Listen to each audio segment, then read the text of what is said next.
We are on to day 3. And in this, what we are still discussing is how we can make some time to help us to the pockets of getting into that 1 hour of recitation every day and some time to understand the tattva of Divine Mother. Why? Because everywhere in our Panchanga Sevanam method, at Devata Siddhi, we have multiple methods. One is Havan, one is Mantra Sadhana, one is reciting Saptasati, like some stotra chanting.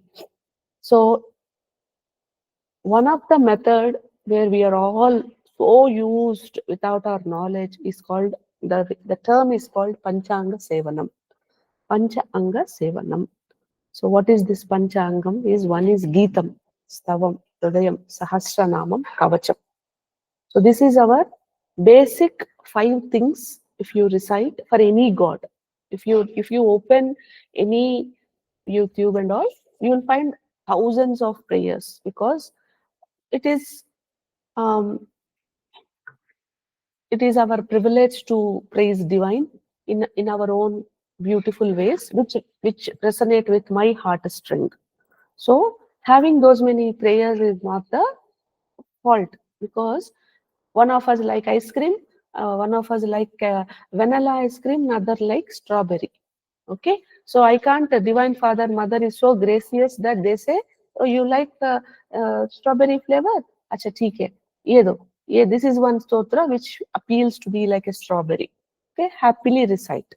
Then someone says, I don't like both of it. I like nutty flavor. So caramel or Oreo caramel flavor. So again, you will have another stotra which appeals to your heart. So in that, what is one thing what we get into usually is this fear of missing out. If I am reciting one, am I doing wrong to other? I'm leaving. I have only this much time. How many can I do? What is the basic ideal number? So for that, this is the rule. It is there in Sarada Tilakam. Everywhere it is there. Okay. The book I am referring to is called Sarada Tilakam, where for Shakti Sadhana, especially Shakti Sadhana related to Lalitambika or even in Mantra Mahodadi. Okay. There is the book called Mantra Mahodadi. In that also, it is written, which is our Bible for all our mantras. Okay. So, in for mantra mahodadi or mantra mahodavam, there are 2 different varieties of books. One is on Shaivism, another is on Purusha sadhana. Okay, all Shakti sadhana, all Purusha sadhana. So there are 2 mantra mahodavams books, 2 versions. One is for the male gods, another is for the female gods. So in mantra Sarada Tilakam, mantra mahodadi, you will find these lines that I am referring to, which is saying, if you have to do, you have to understand Geetam. So everybody says Tavam, Tavacham, you know these names. So most of you who have into this foray into stotrams would have heard to these words. This is called Stavamu, Hridayam, Kavacham, um, Sahasranamam. These 4 you would have heard. Meaning what? If you recite Sahasranamam, there is no Ashtotram in this, mind you. Always there is Sahasranamam, there is Hridayam, understanding the Divine Mother's or Father's heart, okay, their powers. Stavam, their praise, Haim to praise them, okay. Kavacham, a protection shield that can help us from psychic protection. 4. There is no Ashtotram business anywhere mentioned in this actual books. But we are doing Ashtotram. That's a different point. So Sahasram is there. Now the 5th one is called Geetam. So this Geetam is Tattvam class. Okay. We only know Bhagavad Geetam. But apart from Bhagavad Geetam, we have another 12 Geetams. Okay. Most of it is still in Sanskrit, not translated in Telugu. Very few knowledge in Telugu. I mean, yeah, this is an English class, but since if you are in Hindi, now Deepma, are you Hindi? So you will be knowing. Okay, if you go to Chokamba Press publication books in the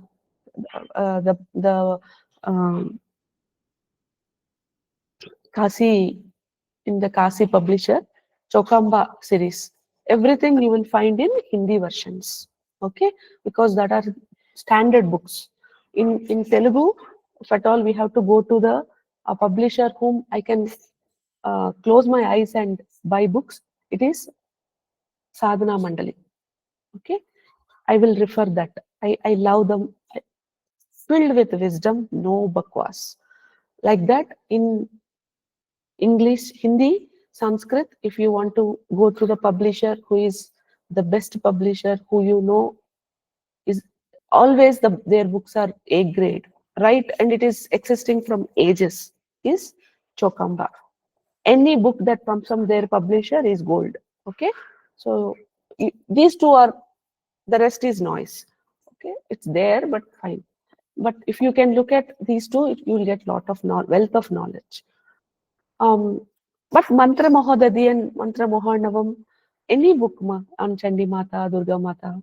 So this Mantra Mahodadi, Mantra Mahonavam may not be from these two publications, but if whoever is that publication, Sri Rama publication, whatever, uh, the name, if the content of that book can't be altered. It's like Bible. It's sacred. It's kept like that only. So there is no mess in those books. Okay. So these are the reference books you can use if you want to know where am I, from which place I'm talking, all these references. So Geetam is very important for me to understand the knowledge of my tattva. I went to Banaras University. Divine Mother led me in this quest to write this Saptasati series that I was about to write last year. I was sent to Banaras University. Till then, I also didn't know that Tattva is as important as mantra. People say tantram, but for me it is Tattva, mantra. These are the two legs of human existence according to Hinduism. What we understand, what is more given utmost priority is mantra and its utterance. But in this quest to utter a mantra in perfect mode, all of us forgot the tattva. We can attribute this reasoning to multiple. One, British independence struggles, focus have gone to survival rather than something. So we don't know what happened in this 200 years. So what I felt very, very surprisingly beautiful is there are few English Britishers who have written commentaries on Saptasati. One of them is Colton, Colton, I think. Their explanation of course, it is because of their in-depth. Some places it is very beautiful. Some places it's not. But if you recite, if you go deep into that thread of thought for who is interested about the English Britishers who have written commentaries on our Hindu texts, be it on Yoginis, be it on Devi Mahatyam, be it on Tripura Rahasyam, be it on the Shaktism, the cult of Shaktism in India during pre-British era. So rich of knowledge, which our books fail to capture because they come from a, I don't know, I think the way it's written, they have taken couple of uh, Sanskrit Vedic scholars, try to understand the tattva and then written the book, not just mantra. So all my request is, after understanding how to recite, you need to understand the tattva. Because unless until you recite this in perfect mode, because Saptasati is itself a series of 700 slokas which contains utmost power. What is the proof for you that yes, Amma, this is a very powerful scripture? Not just, see, I am a very minuscule dot in this ocean as a teacher.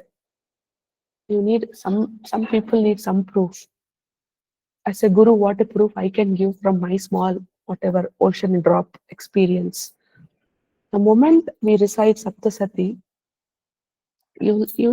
for those who know, I keep doing havans in the morning. The wall is filled with different gods.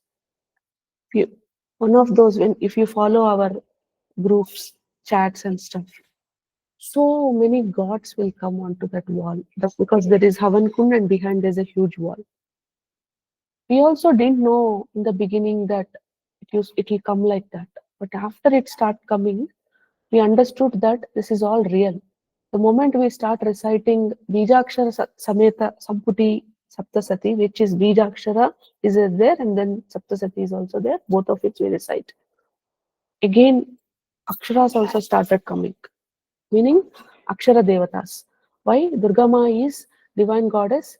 Like in Lalita, Sri Vidya Parampara, we have, for Aksharas also we have gods. Okay? In Durga Maa, everything is her only. So when we are reciting, that Aksharas also are coming on the walls. Akshara Devatas, meaning letter gods, Sanskrit Matrika gods. Okay? So that is one small, as I told, drop in the ocean, not the whole. A novicer doing havans, if God can be so gracious to appear on the walls, based on if it is more scholarly people, what kind of occurrences of gods we can see.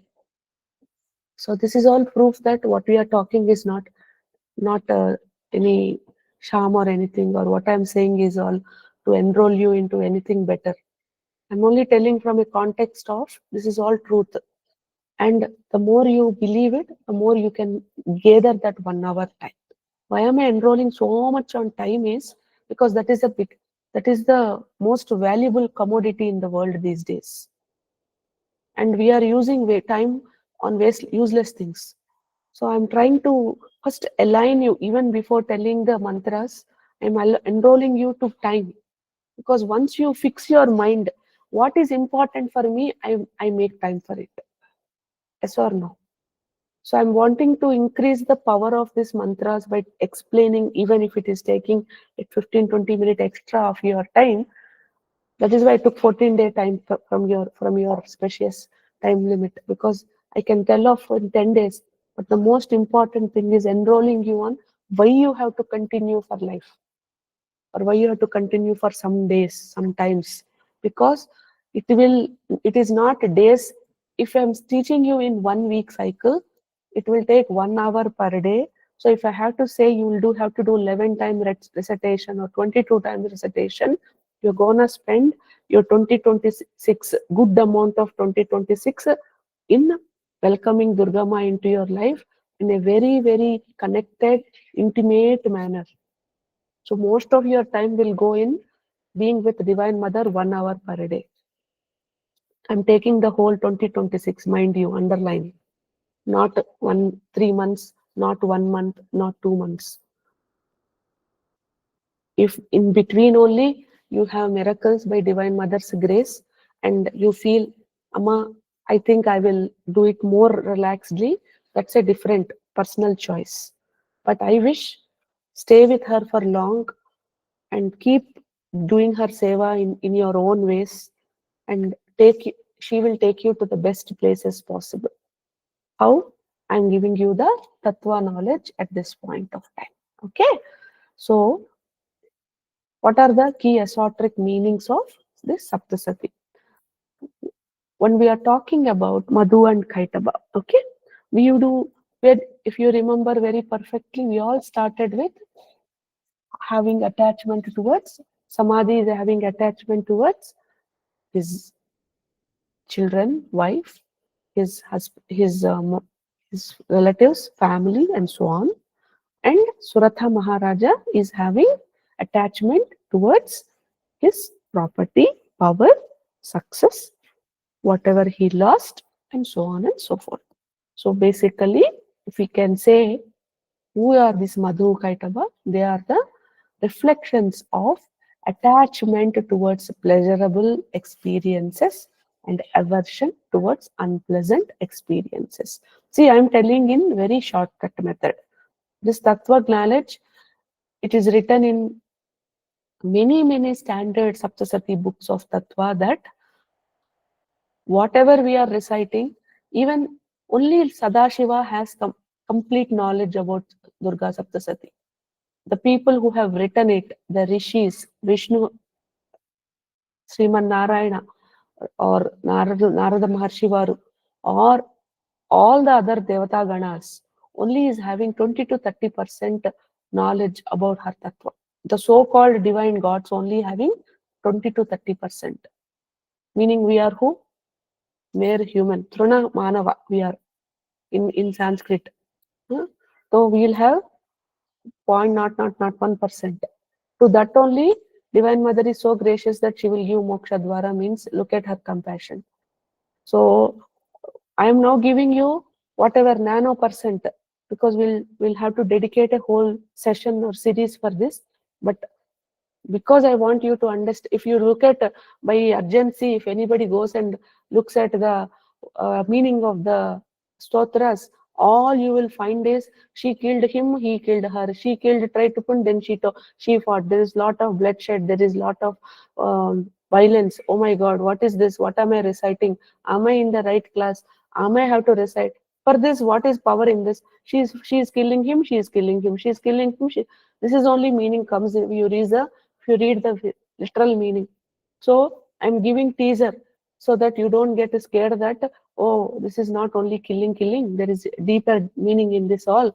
And just like Bhagavad Gita Saram, the more you recite, the more honey it becomes, the more sweeter this Saram gets, and we become like addicted to her. So you are in the process of, I am in the process of making you addicted to Durga Maa actually. So little by little we will get to there. So in that process, you will understand the greatness of her. So that is where I'm trying to do in the shortcut version, okay, not full version.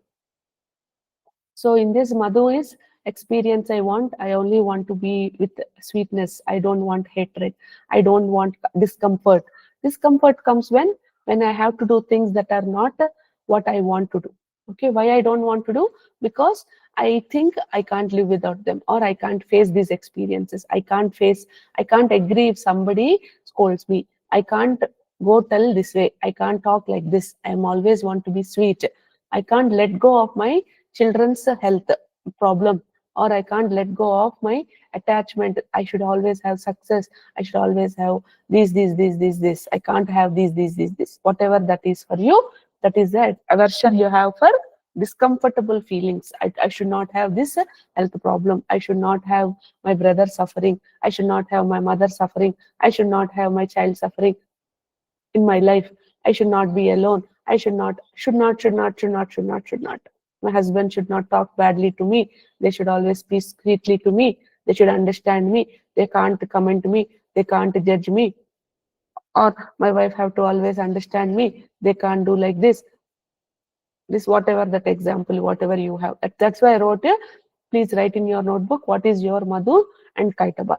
Again, I'm telling you, Madhu and Kaitabas, your understanding of what is Madhu and Kaitaba is your foray into your self-awareness. The biggest thing a human can find about is not about other people, but finding who am I. If I know myself, it is more than enough. Forget about other people. If I can understand what am I, who am I, where am I, what is that emotion I'm facing, why. If I know my why, I'm enough for me. So I want you to always be self-centric towards understanding these whys. I'm only giving permission. Please be selfish. In this way, please be selfish. In other ways, don't be selfish. Please be selfish in understanding what, why. Who, from where this soul fragment is getting hurt. Please be having torchlight on these kind of things henceforth. So the internal conflict that we cling on to, what is sweet, and the desire of not wanting bitter experiences, uncomfortable experiences, is what we call kaitaba.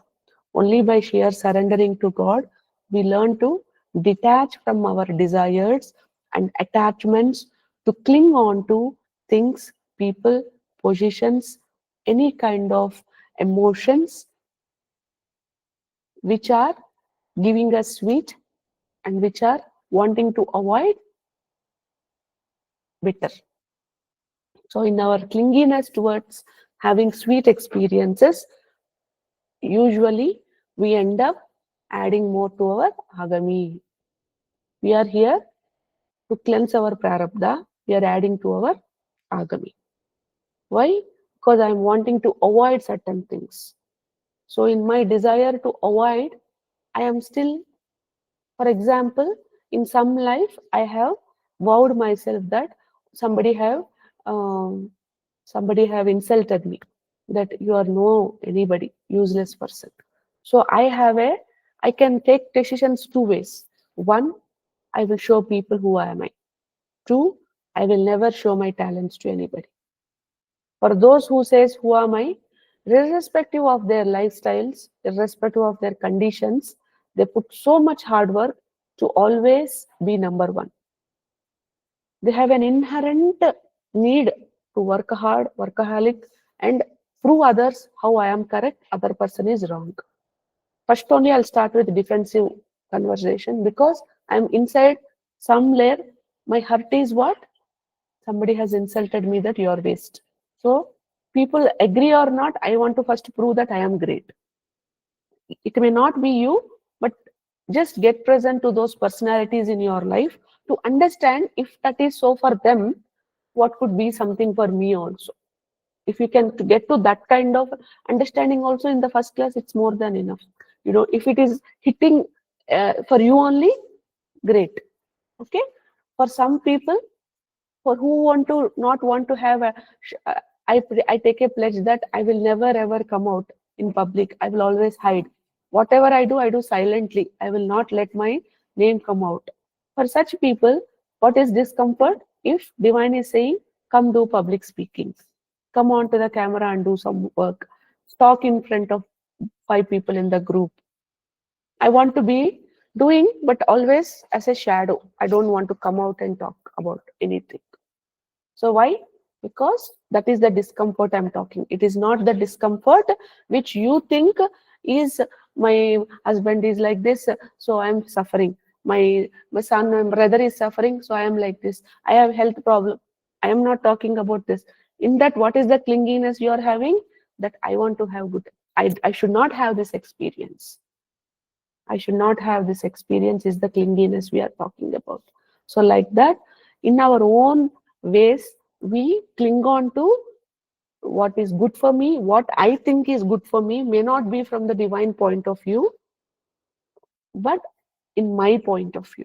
So in this process of recitation of chapter 1, which is mostly talking about your Brahma Grandhi Chedanam, which is your Mooladhara Chedanam, which talks about your stability and your security and things that bringing you stability, which is mostly related with um, money and home and sense of feeling security.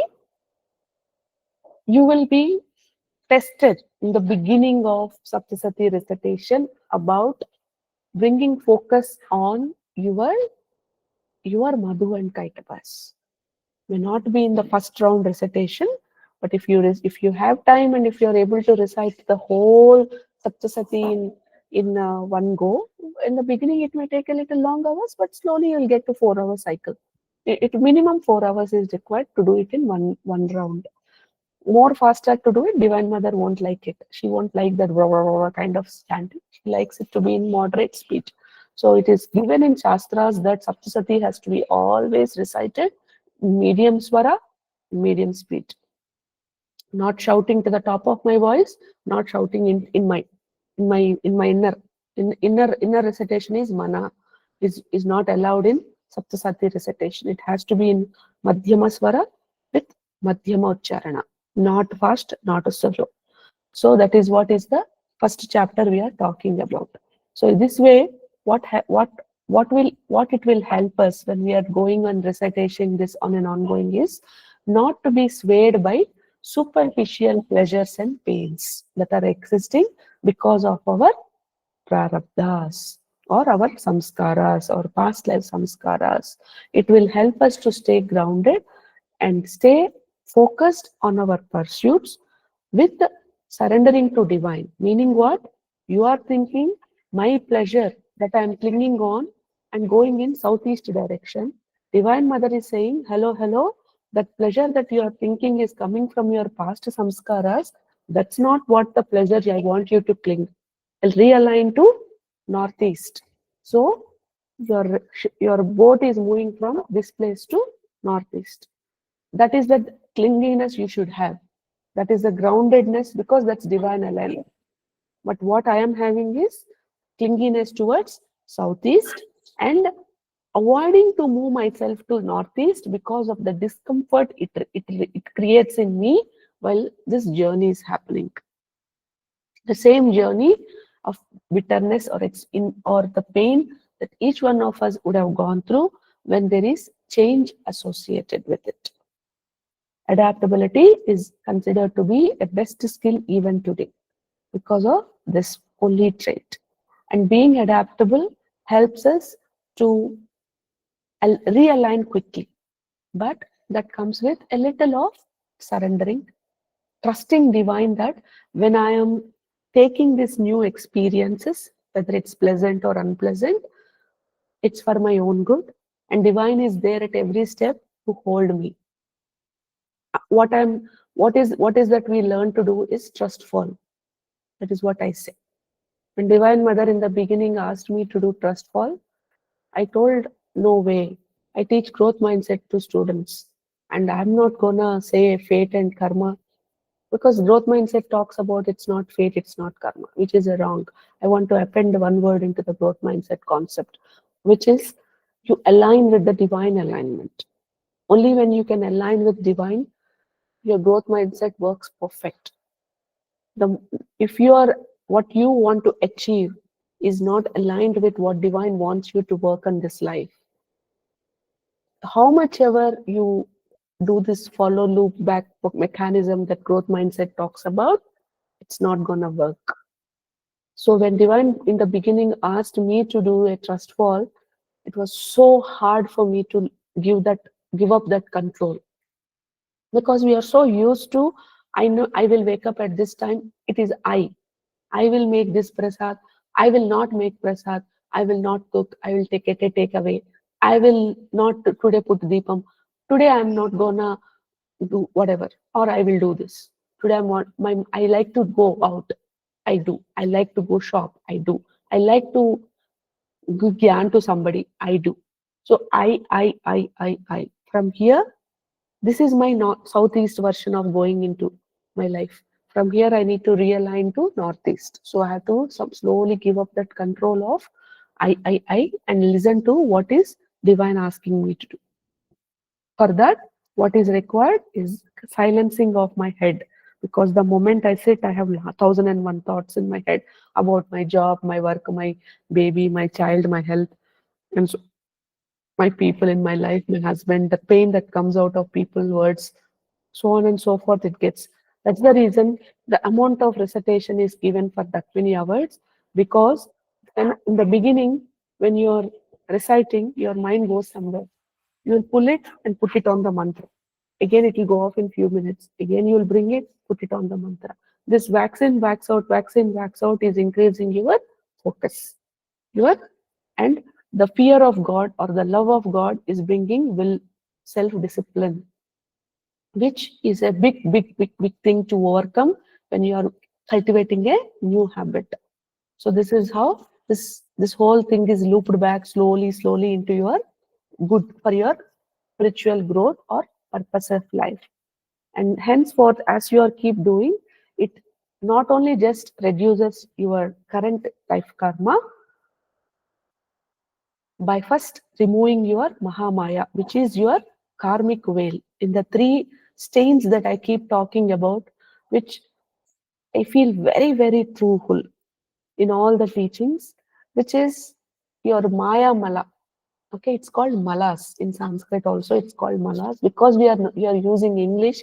It comes as stains, which is such a bad word to say. But if you look at from our Hindu's perspective, The word we have to use is called mala, malyam. Okay, so malya is that dirt. Okay, each of our each of our jivi, the our soul comes with these stains, these malams, malyams, and these malas will cling to our soul to stop ourselves from getting it. And the first veil that is to open is Maya Mala. Once the Maya is nothing but, imagine there are so many pots around you, and there is one pot with light, and you put a cup on that light. Okay? Does can we see the other pots around that light? No. Why? Because already the light source we have closed with another cup. So the moment I open the cup, I can see so many pots around me. So the first step which happens is opening that veil, opening that light. Then I know you are so wise. You've taken up multiple roles in multiple places in your workplace, teacher, you know, studying so many big classes, courses, doing whatnot. Some people technology also people are there writing code and making machines work in what you write. Don't you think you're intelligent or wise enough? The moment you understand that there are pots, oh, there is work required, you yourself are intelligent enough to get there. Nobody is not having that innate intelligence.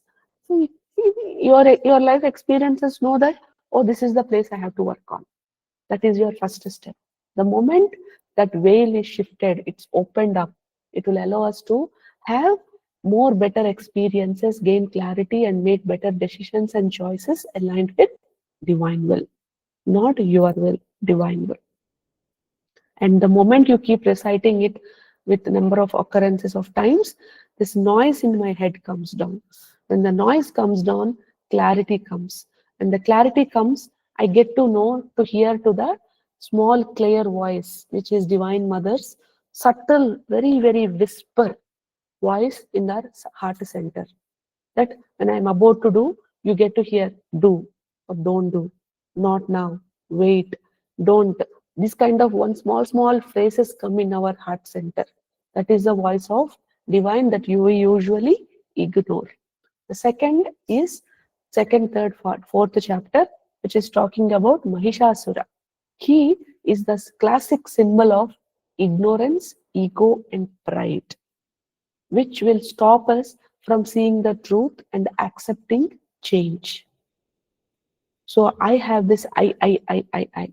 So in my relentless pursuit to have something and avoid certain things, I get to the utmost stubbornness and a sense of superiority that I have to achieve it. I have to avoid it. I don't want to look into it. I want to I want it my way. If I say I want people to have good life, it has to be so. If I say this has to be like this, it has to be so. So this stubbornness of I, my wish, my way, my choices, my thinking will often stop us from seeing the truth the divine is showering light. So today you might be in a place to see those empty pots around that light, but you don't want to accept it. You want to say, no, this is not what I want to do. So when you're reciting your second, third, fourth chapters over a period of time, your Vishnu Grandhi will start Chedanam, meaning breaking. And in that process, what happens is layer by layer, Divine Mother is breaking down your mental barriers, which is first is a Mahishasura Sena, meaning what? When I am having one, what you call aversion towards not having something or clinginess towards having something, it is not one to one. It has its feathers also. If I have this, my mother will be happy. My mother will be happy. I will have this. I will have this. That. So it's a there's a feathers around me. Then is the actual clinginess. So Mahishasura Sena Vadha is the feathers that is accompanying my ego, pride, ignorance. And Mahishasura is the bullseye, which is exact point from where this tendency, this manasika samskara is coming from my past life. Okay, so how that translated into my personality, reflecting in multiple places, is Mahishasura Sena, Sainya, and exact root where this all came from, and erasing that particular karma. In that process, I am cleansing my prarabdha, is the Mahisha.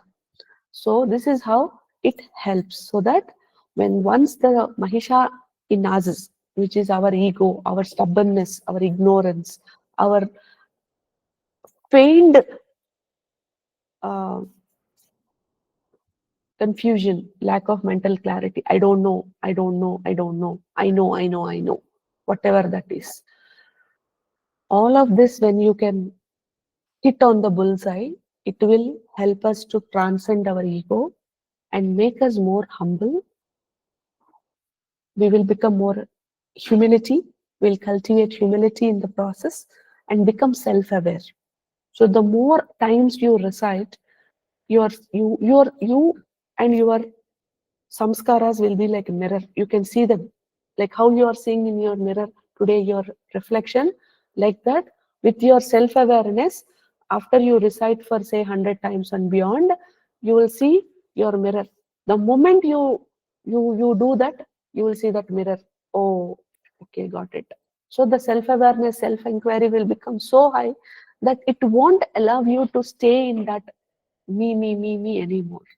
If you are, it will show a mirror. So you will get a chance to shift yourself to the divine alignment self in that particular area, which is a journey. It doesn't happen like one day, 2 day. The more you keep doing, the more layers open up. Okay. And this liberation helps you to get away from pride, ego, self-importance, or false self-importance. Everybody should respect me. Everybody can't talk like me. My husband can't speak to me in this manner. They can't behave to me like this. They are I am victim. They are getting advantage, or my life has gotten into a series of problems, or I am good the way I am. Comfort zone. Okay. This comfort zone is not wanting to see the, even mother is showing those lamp light everything, I don't want to see there is spots there, because I am very comfortable with the current life I am in. I don't want to look at anything beyond this. This is also a false self uh, chakra I got into, a kind of thing. And in this way, whatever goals you are trying to achieve, it is coming from a space of love and abundance, not from the lack. So whenever you say, I want this, ask why. Ask why. Ask why. 7 times ask, ask, ask, ask, ask. You will get to know the core of why you want that. And you know that is always coming from a lack, from a limitation. If I don't have this, other people will stamp on me. They will do this, they will do that. I will get to here, I will get to whatever that is comes. That's your most vulnerable part of the self, which is like a treasure in my mind, like a diamond. Nothing can replace the value of that particular vulnerable part if you get present to, because that's so precious. So that is the inner child that requires healing. That's the exact moment of truth. Your soul has got so hurt that it is clinging on to it, that not to have that particular experience. How how how how sorry you feel to that small portion of your fragment of self, that it is feeling so sorrowful under these beneath layers of 7 layers of self inquiry. It is coming forward to tell you, oh Haranatha, or who is this boy? Malika, Balu Reddy, this is the small portion of me that has got hurt too. So not for you, Baba. Example. Okay, example. So this is what you have to use some name, no? So you are visible in my window. So this is what is the small portion you got hurt. Because of that, you need to reflect yourself. You need to change yourself. See, this is where it is. To get to that truth, to that small part of truth, how humbled we get to. And from there, whatever actions I'm taking with a trust that Divine Mother is there to support me. If I fall, because I have to realign, saying, "Oh, Ola, did you get hurt, Amma?" No, no, no, don't worry, don't worry. That is all that life. This life, you're safe, you're safe, you're safe. You can take action. Okay, okay, Divine Mother is there to hold you. If you fall down, she will hold you. Take. To get to that cajoling and then get to that action, which is aligned to your northeast side when you're in the southeast model, is where helps us to get to a better state with my own self. And the success you get there is what divine wants you to get to in your divine aligned self. So whenever we are trying to overcome my Mahisha, I try to align myself with coming from space of love and abundance, not from the distortions of ego and pride. Okay, the mental samskaras are called distortions. Okay, so this defeating our own Mahisha by Divine Mother is fighting. Now get the analogy. Vishnu, Lord Vishnu fought for us. Okay? To help who? To remove the Madhu and Kaitaba. Who is Vishnu? The Mahakali form of Shaktism. So they helped to transcend our Madhu and Kaitaba. And how many years they fought? 5,000 years. Meaning that much is our attachment towards. 1 second. I just get some water. Sorry.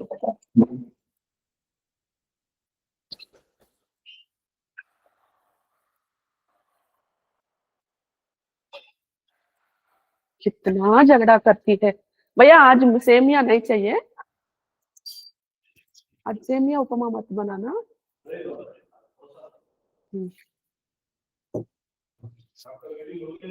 है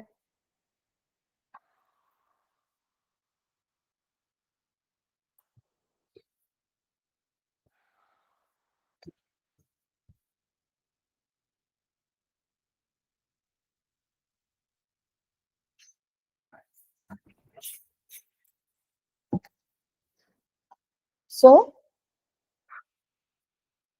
for all of you also, Amma, who are in India, please today avoid eating semia, upama, or anything related with the noodles and all stuff, because today is Subramanya Swami Shashti. Okay. So, if possible, uh, do one-time meal. Okay. So night you eat the dosa, chapati kind of thing, and morning, afternoon you can eat your lunch. Okay. So we call it as what you call fasting for one time at night.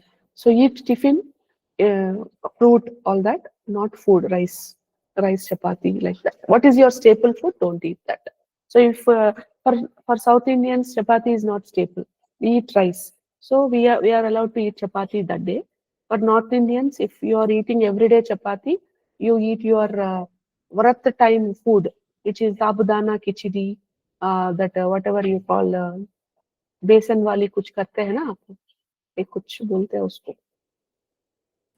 I don't know Dokla. हाँ Dokla, Ma. Dokla. Dhokla नहीं उसको क्या बोलते हैं वो जो बेसन का Besan chila. चीला बेसन चीला का चीला या बेसन का चीला और कल बताती हूँ मेरे को वो पाउडर बनता है powder sattu it's called sattu so you can eat sattu at night okay for North Indians okay so when you understand your own Mahisha it will help us to let go of our ego driven ambitions and trust the divine plan that it is something which is to be anyways cultivated if not now next life so, and somehow encourage us to get to more humility spaces and divine mother's devotion will increase by step as when we get out of this egocentric self of clinginess or stubbornness slowly peace arrives in our heart center that peace we've never found earlier now we are starting to get to that peace state. And that helps us to feel that, okay, finally I'm at peace. The problem is there. They are like that only. Nobody changed for us. But I find peace. The more I find peace, the more I feel, okay, I have to now get to more and more states of the more devotion, more occurrence of chantings, because this is giving me peace. So that is what is the transition that happens after probably 10 to 12 days of chanting. Okay. Usually it is 12 times, mm, but because you are doing in 7 day cycle, maybe 2 months. Okay. It will take that much time. Okay. So not only that, you will be in a place to understand your triggers also. Slowly, slowly, when you are conquering the Mahisha, your own Mahisha, how does it help? With every occurrence of recitation, you will first get to present your Madhu and Kaitava. Then you will be present to the triggers that is your Mahisha. When this person is there only, I'm getting angry. With that person, I'm not getting. In this situation, I'm getting very triggered. Not in that situation. With this, with this kind of activity, someone calls me, I am getting very emotional. Not with that. So you get to present to the triggers. What makes you angry? What is your emotional trigger? What makes you sad? What makes you jealous? What makes you shame? What puts you into guilt tripping? What puts you into bouts of anxiety? What puts you into a kind of mm, other distressful emotions? I can't like that. Okay? Or why am I numbed? Why did I go to numb state to begin with? Because some of us, so much pain we have faced in life that we numb it, especially with relation with your spouse, very close relation. After going through a series of pain from that particular person, we put it in our heart chambers into the farthest place and don't want to even touch it. And we say, I let go, I forgive, I'm completely done with this chapter, especially with in-laws, with the husband, with wife, this mother parent close relation. We face this problem and we don't want to reopen that chapter in our life. When you are at 40 years or 45 years old, we think it's done deal, done dusted, I'm going, let it go. But mother is, I said, no, she comes with 400 kilowatt vacuum cleaner. So every heart chamber should get cleansed. That is why I used the chapati example. So she pulls all that emotions and tries to heal us layer by layer, layer by layer, layer by layer. That is her love and care for us. So Satakshi means we will think why she is having thousand eyes. Because for every person, she gives the same kind of attention. I, you, no difference. The moment we start reciting this, we become her children, and she will take the same care that even that person is doing for thousandth time. What care she does, even if you are reciting for the first time, opening the book, so lovingly she looks at you and finally my child is coming to the place he or she is to get. So she, that much love and care she puts, because I literally saw one of the person who's not at all into recitation, not at all into puja paddhati, not at all into any of these rituals, but suddenly she passed, mother passed away, and she was left with a void. And in that process, she started reciting this Saptasati, and she used to literally cry. Most of us, when we go to the real version of Saptasati, we'll cry because it is not, we can't recite only. It is so hard to recite. That is why whatever I'm giving you, the book is so simple book which you can recite. But if you look at the Telugu and Hindi Sanskrit books, it is so difficult to recite. So she was also crying and recitation. And I'm seeing mother putting her chin on the hand, and with so much love she's reciting, like how we see when our 2 year old, 3 year old child starts saying "Twinkle Twinkle Little Star" or some small poems, and we with so much love we see, no, our children. Same way, Divine Mother is seeing. with so much love that, oh, she's reciting, how beautiful she's reciting, like that. So then I got to know, after she showed me that vision, this girl is crying and reciting. Mother is with so much love and that purity, that a sense of my daughter is reciting, like that kind of pride also in mother's eye, and she is reciting. Then I thought, oh, if she's seeing like that for her, maybe she's seeing for everybody also like that only. So I'm not again saying it from book reading or anything. I saw it with my eyes and I'm telling you. So it must be the same for you also. And in that process, whenever you are reciting, don't get scared about ucharana wrongs and all, because she knows that you are LKG. The moment you go to the 5th grade, 7th grade, 10th grade, automatically you'll get better. So don't get scared about. Anyway, after that we are doing our aparadha stotram, which is given for that reason only, to take away that fear of, did I do any prada brashta or mantra brashta or ucharana brashta? Divine Mother will definitely forgive. Okay, she is not so petty to hold on to that small prada brashtas and mantra brashtas and do curses on you. Okay, trust me on that. That is where is the second chapter starts. And by end of this whole thing, I understand my triggers, where my self pride is coming, where my arrogance is coming from. First, I'll understand this is my self pride. Okay, then I understand where it is coming from. Then I'll understand how to navigate this chapter. In the beginning, I don't even know this is self-pride. I don't even know this is my ego. I don't even know this is my arrogance. I think this is me. From there, I'll start to learn, put a torchlight on every aspect of myself and steer towards what is truth for me. And in that process, clear all your prarabdha, clear all your agami and sanchita if you keep reciting for some years till your death, like that. But that is a commitment. Divine Mother, who she thinks is ready, will be able to do that parayana till end. What is your aligned plan for this life, definitely she will do it, as you keep not becoming arrogant and prideful to her. And then the last is your Chendamunda, which is your 5th chapter to 13th chapter.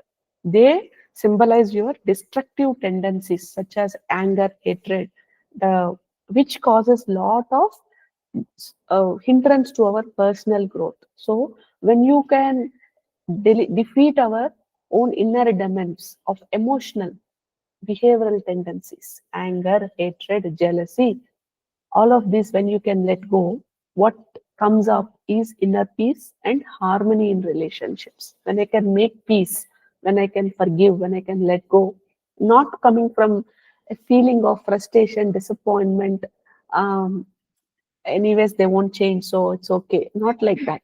So from coming from a space of love and abundance, which is complete acceptance, complete tolerance, complete love for that self and soul.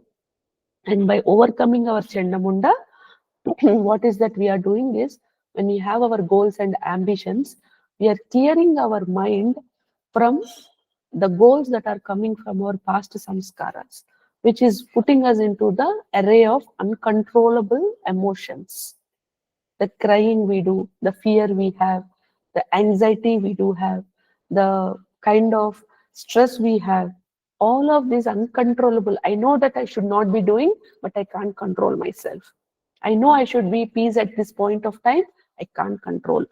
I know I should let go. I can't let go. I can't. I know I can't. All of this is your Chandamundas. When you lift the veil of Maya upon this, what you develop, tolerance, compassion to people and situations around you, because the very ones that are causing emotional triggers are not coming just from this life. They are the mirrors of your past life. There you have told, I should never be selfish. The moment you see selfish people, you get triggered. And to get to the testing phases, the most inner circle of your people with whom you every day communicate is super selfish. You in some life made a decision, I should never dominate. And in this life, the very person who tries to be in your inner circle dominates you. This is how everywhere I have to protect. I can't let these people become like this because of my ignorance. I should not let these people have this kind of pain in life. I feel guilt in that life. Now in this life, I have an unexplainable guilt if I don't take care of some people in my life. If and it is aligned with my life or not, I want them to be happy. So I give my life. I become like a wick in the oil.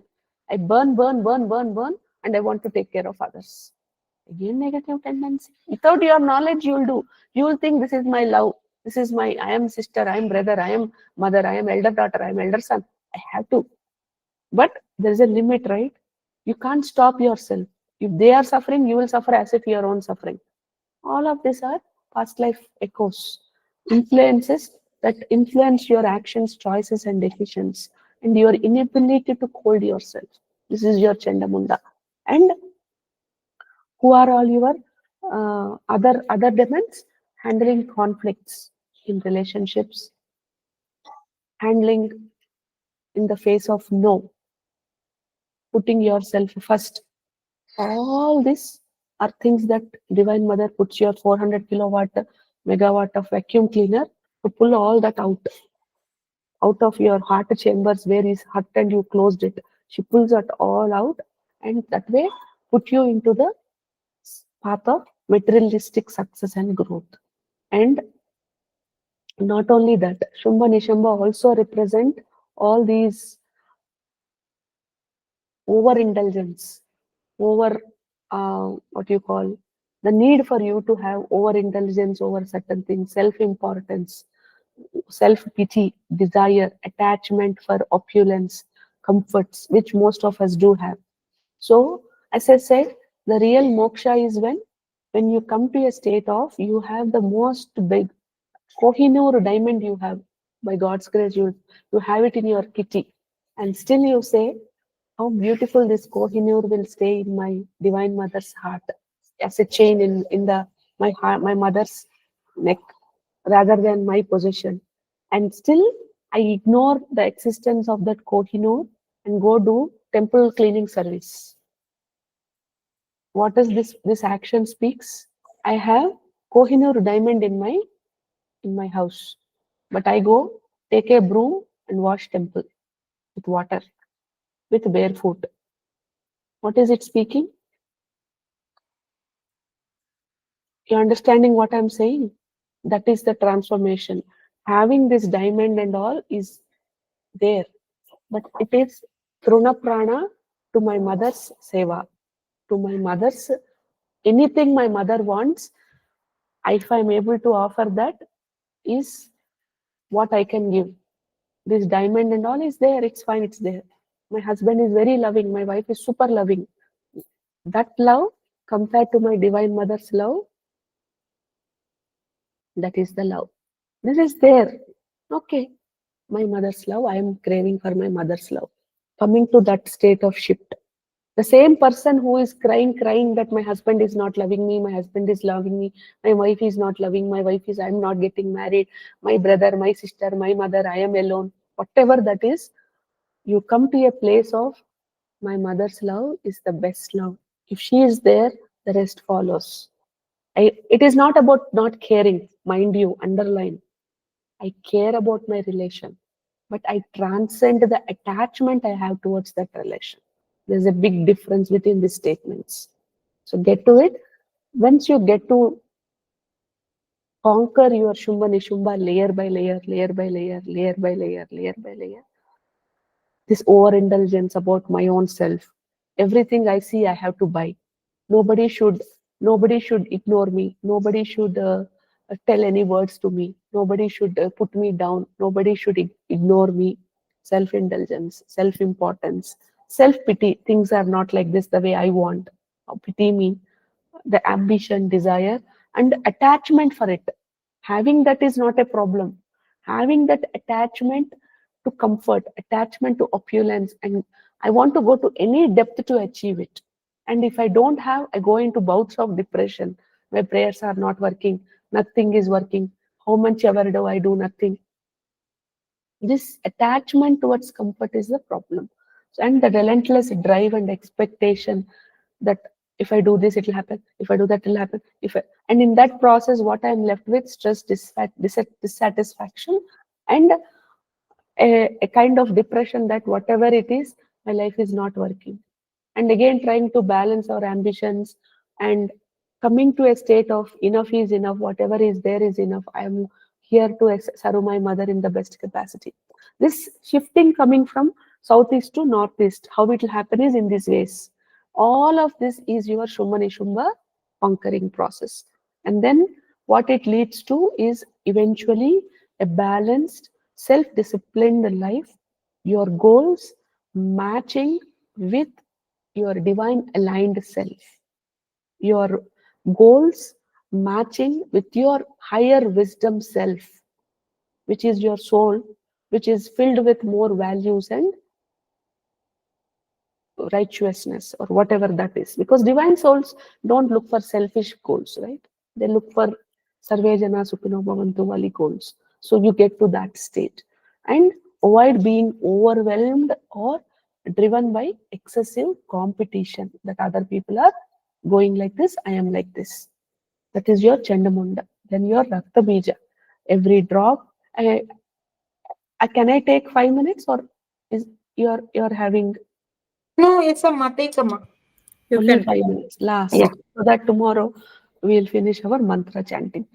So Rakta Bija represents our desires and passion. I will think, oh yes, I have achieved. Again, one more will spur. Everything is fine. If I have that tomorrow, it will be very nice. Yeah, this all is fine. That one thing is still not achieved. I'm not happy with what I have because Rakta Bija is what? Rakta Bija, drop, seed. Rakta, blood. So every drop is representing, every time mother is killing, another drop is falling. Every time she's killing, one drop comes, another desire comes. Rakta Bija is a representation of desire, new desire. So every time I'm thinking I'm conquered, my attachment towards my son, my attachment towards money comes. Okay, I have a conquered, okay, new car. Maybe money is a whole subject. My new car. The moment I conquered attachment towards new car, my child's school fees will come. Yo, had I had not been in this place, I would have been affording more better place. Because I'm like this, I can't afford. What to do? Finally recite Saptasati and I'll cross over that bridge. Then some other craving will come. House. As, for India people staying in US, for US people staying with parents, craving. Mhm. And that perpetual cycle of wanting more, wanting more, wanting more, leading to eternal dissatisfactional state in our life. And this externally will feed into our desires. The want of more, the want of having, want will feed into our desire system, back to the cycle. Again, our Mahisha. In that process to get, we become Mahishas, which is stubbornly going and hitting. I want. This is what I want. And I don't want to give up. Whether it is aligned with my divine self or not, I won't check. Because I want, I'm putting a buffalo head on my head, go on banging it. That desire, I want. And again, going looping back into Madhu Kaitaba. In that process, I only want attachment, sweet. What I want, I want. I don't want what I don't want. Again, go. So, what all you are learning? So, this whole cycle puts you into this perpetual cycle of eternal dissatisfaction, feeling empty, feeling like empty, like I don't have enough. And this further leads into societal pressures, self isolation, wanting to be what you are not, constant need to fit in, constant need for proving yourself what you are not, and so on and so forth. Because of this, because you don't have certain things, you want to put it in a way which is to fit in, you start acting, behaving in a way that is anyways you are regressing in the path of spirituality, but at that moment you feel you have survived. So you, what is basically happening is, by conquering your Rakta Bija, you are getting over your survival instincts, the need for survival, because you are already living beautiful life. All you think is, because of your eternal dissatisfaction towards one thing that's not working, you feel your life is empty, not working at all. So if you can remove those small places where exactly what is life not working, you'll see how beautiful already you're blessed with. Okay. And in that process, you're putting an end to this continuous rebirth of Rakta Bijas about our unresolved issues that keep coming. So, by slaying this demon of Rakta Bija, what is that we are doing? We are confronting and overcoming this cycle of endless craving and dissatisfaction which we have in different areas of our life. First starts with the main problem, then moves towards other areas. And in that process, once we are slow by slow, step by step, as we keep conquering our Rakta Bijas, it leads to our inner contentment, freedom from continuous desire of having something or fear of not having something. Okay, so this Rakta Bija illustrates the importance and need to surrender our ego, trusting the divine process. Again, I'm putting a big underlining on two important words in this journey. One is surrender, another is doing a trust fall. Because we are so used to live life the way I want. And anything I don't know the future, if there is a small percent of uncertainty, I can't take it. Spirituality is mother of uncertainty. You have to embrace uncertainty at every peak and corner because you don't know what's coming in your life. So whenever I keep saying, what havan I do, I don't know. I don't know. Because she doesn't tell. You have to embrace it. At that moment, she says, okay. So that is how it works. For me, this space, for you, different space. But it will work. But we need to trust it. Without knowing this essence, how many ever times you are reciting Saptasati, nothing works. Because the phenomena keep happening. You accept or not, the phenomena will happen. But you should know, oh, okay, I think this is Raktabija, oh, this is my Mahisha, oh, this is my Chandamunda, oh, this is my Madhukaitaba. If I don't know that, whatever I am going through, I will not know why it is happening. And in this process, you discontinue. I don't know. It's very becoming hard for me. I can't manage this emotion turmoil. This is all coming out. I can't handle. But if you do trust fall, she will show you a way to handle. If you do a trust fall a little more, she will show what is a better way to find inner peace in that moments of turmoil. And doing so moment by moment, step by step, in healing, giving yourself a beautiful opportunity to heal every portion of your soul fragment, much better than any healer can do, much better than any person human interference can do.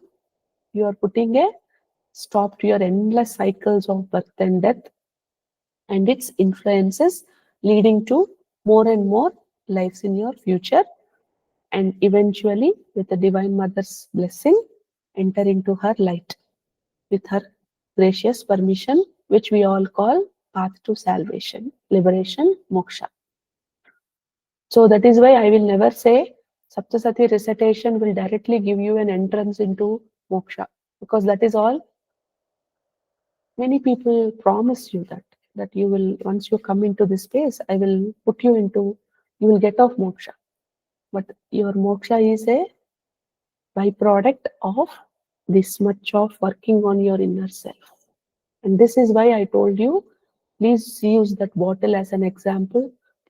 Trust that, ask Divine Mother, Amma, give me allow me to take the mud, the brown mud, how much it is aligned with my current condition. So some people have urge to take only little, some people fill it with mud. That that is first a trust for your and trusting that how much ever mud you put is what is for your life. and not get distressed that, oh my God, it took 10 minutes for me. For that person, it took 4 minutes. For this person, it took 1 minute only. For this person, it took 7 days. If you have, whenever you have that maturity, do at that time. Okay? You maybe perhaps what Divine Mother is saying is, if today they do, they may not, they are not in a place to take that. So better not to do right away. So whenever you feel like doing, do it. Okay? And trust that whenever you are wanting to do is the time Divine Mother wants you to know the truth. That is also another way to think about it. So in this process, what happens as you keep reciting for 42 times and beyond, slowly your divine order and peace gets restored, and your connection with her gets increased. Your negative karmas you are working on, you're trying to put torchlight on multiple Maya, veils of Maya that you are surrounded with.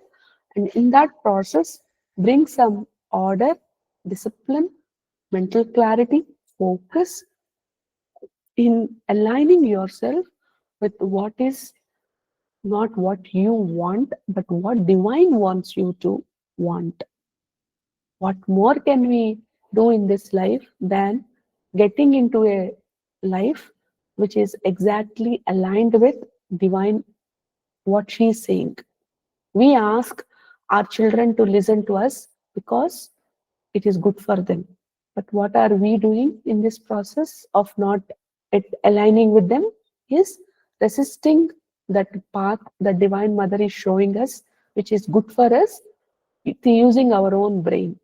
And similarly, as how we beat our children or put them into a strict regime, not cross the border, and sometimes putting them into some naughty corner or some kind of, we use multiple modes to show our disappointment of not listening to our words.